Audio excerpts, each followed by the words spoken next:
Yo, what's up and welcome back to another episode of Smoothie Galore. Today we're making ourselves a nice and creamy, smooth, sweet potato pie smoothie, just like the one your mom used to make during Thanksgiving.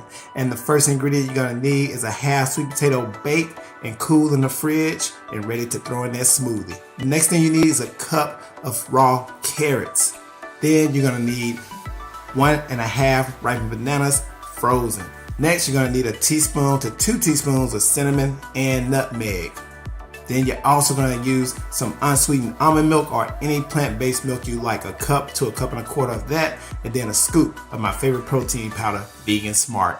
All right, let's start off by placing in a cup to a cup and a quarter of that unsweetened almond milk, and again, you can use any plant-based milk you like.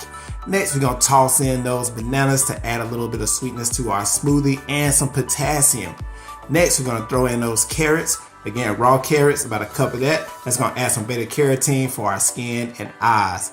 Then we're gonna throw in that sweet potato. You can do this with the skin on if you like, but I'm taking the skin off. The skin on just adds more fiber, but again, that sweet potato is gonna add even more potassium to this smoothie, plus some more beta carotene. Next, we're gonna sprinkle in some of that cinnamon and nutmeg.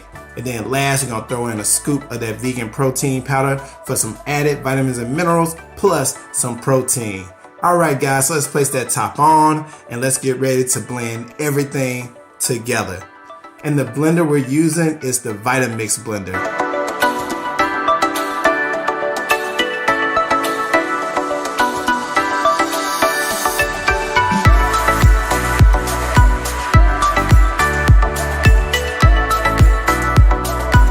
All right, let's go ahead and pour it up. And that right there is your sweet potato pie smoothie. Again, just like the one your mom used to make at home for Thanksgiving during the holidays. And be sure to share this creamy sweet potato pie smoothie recipe with a friend or family member. And in the comments below, let me know if you ever tried a sweet potato smoothie. Let's get it.